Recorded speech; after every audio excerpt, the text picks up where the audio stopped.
All right, guys, welcome back to another video. It's your man, Jay Will. So sometimes when something's good, it's just good, and you should buy it. And can't tell you to buy it, but I can recommend it to you. And this is a phone I definitely could recommend to anybody that's looking for a smartphone. Now, this phone right here is the Moto G5 Plus. Now, the Moto G5 Plus is a phone that we all know and we all somewhat like it in some way or another. But the specs on this phone and the price is probably what everyone is looking for. And when I say that, because this phone right here, I've reviewed this already, but let me read some of these specs. 1080p display, 5.2 inches, 12 megapixel camera with a 1.7 aperture, and it shoots in 4K, 4 gigs of RAM, Snapdragon 625, 3000 milliamp hour battery. What more do you want? There's also another version with 2 gigs of RAM and 32 gigs onboard storage, but you still get the Snapdragon 625. You get a fingerprint reader. You get a front-facing speaker right there on the top. This is just a good purchase. It's running pretty much stock Android. You get Moto gestures. So some reasons why I think you should buy this. Here's the first reason. I'll save price for the second reason, but the number one reason I think you should buy this phone is because it works on all of the major carriers in the US.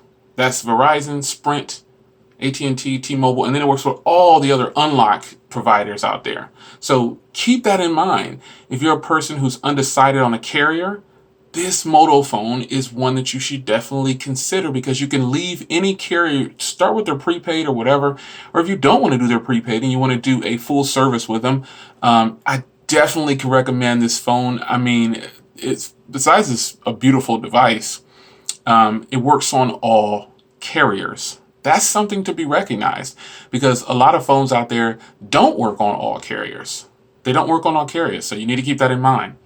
Next is the price, $229 or $299. That is a fantastic starting price for an unlocked device with Android 7 out of the box, fantastic rear cameras, great battery life. Performance is just off the charts.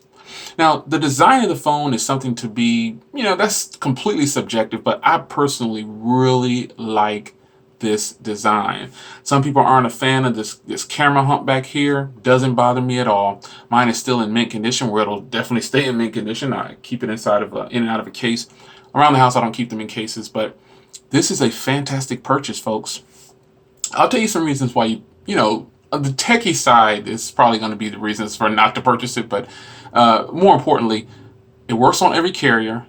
The price is great. Now, the cameras. The camera on the back of this thing is really solid. I've compared it next to the Galaxy S7. I'm going to compare it to more phones. I've just compared it and I've put it out there to let you guys know, hey, listen, this camera is phenomenal. Just go buy it. If you're looking for a phone with a great camera, this is an option for you. How about that? This is a major option for you at those price points. So the rear camera on here, it's been touted that it has pretty much the same rear camera as the S7. And, I've compared it next to the S7. It's a fantastic camera. Can't go wrong. This phone has 4 gigs of RAM, and a lot of quote unquote flagships have 4 gigs of RAM. This phone performs like a champ. No problems with it, no hiccups, no stutters, no crashes, nothing.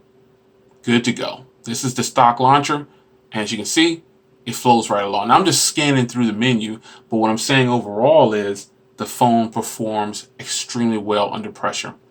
The Snapdragon 625 is another reason, coupled with the 3000 milliamp hour battery, that's another reason why I would tell you to buy this phone, because it's one of those situations where, how do I say it? It's good. That combination, the 625 coupled with the 3000 milliamp hour battery or above, fantastic battery. I can easily make it through a couple of days with this phone. Especially if you're not a heavy user, you should be able to make it through several days with this. If you're one of those people who you only use your phone sporadically throughout the day, you're just not on it doing a whole bunch, you're going to love the battery on this thing. You're going to love it. I mean, there's just no other way to say it. The fact that it has a front-facing speaker there, while it's not stereo speakers, one on the top and bottom, it is still very loud. It doesn't have to be a super high quality speaker because it's facing you. And the fact that it's facing you is, that's fantastic. I think you would love it. Now this phone does have an SD card inside. Plus, it has 64 gigs onboard storage or 32, whichever you choose. The phone is lightweight. I mean, like super lightweight and compact. It does have a 5.2-inch display, and in the tech world, that's a no-go, if you will. But for me, I like a phone at a small screen on it. Now, the difference is this phone has a small screen, but it's not so much a small phone. It's a pretty large phone to have a 5.2-inch. The Galaxy S7 has a 5.1-inch, and this has a 5.2, and this is a pretty large phone. And I guess I could compare it by bringing in, let's grab something like, sorry if you're getting some shaky cam, I'm trying out a new mount. Here is the S8 with a 5.8-inch display. So it kind of gives you some kind of what I'm talking about. It's a pretty large phone to be a 5.2-inch display, but it'll work for you. Now, a couple of reasons why a techie might not want this phone is because it has USB 2.0. And, the screen for a hardcore techie is too small, and it's not the best quality display. But for me, I can just try to find the most vibrant wallpaper I can find and put it on there. I'm not saying this is, but I would just find a nice, bright, vivid wallpaper and put it on there, and I'll be totally happy with it, which is what I do in most cases. It has a headphone jack. That's a plus. That's something that we have to talk about now. So I have on-screen buttons here, but you can actually navigate with just this one button. So that's another technology thing that a lot of people like. Personally, I'm not a fan of it. As you can see, that's why I have my on-screen buttons turned on. But nonetheless, the Moto G5 Plus, guys, it is so relevant in the year of 2017. And then Motorola is coming out with more devices. So we're going to see all the cousins and brothers and sisters of this phone.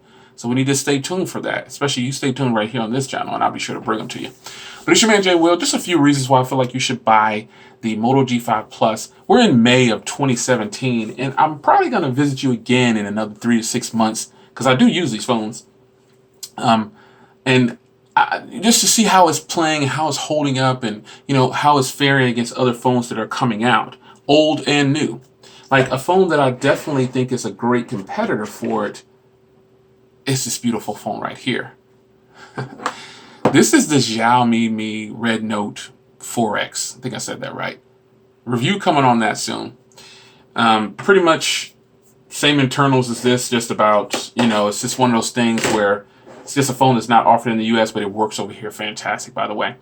So Moto G5 Plus, should you buy it? Oh yeah. The things that I pointed out that might not be something to your liking, petty, really small, shouldn't bother you at all. It's your man Jay Will. Leave a comment down below if you still have your Moto G5 Plus and how you like it. See you in the next one. Take care.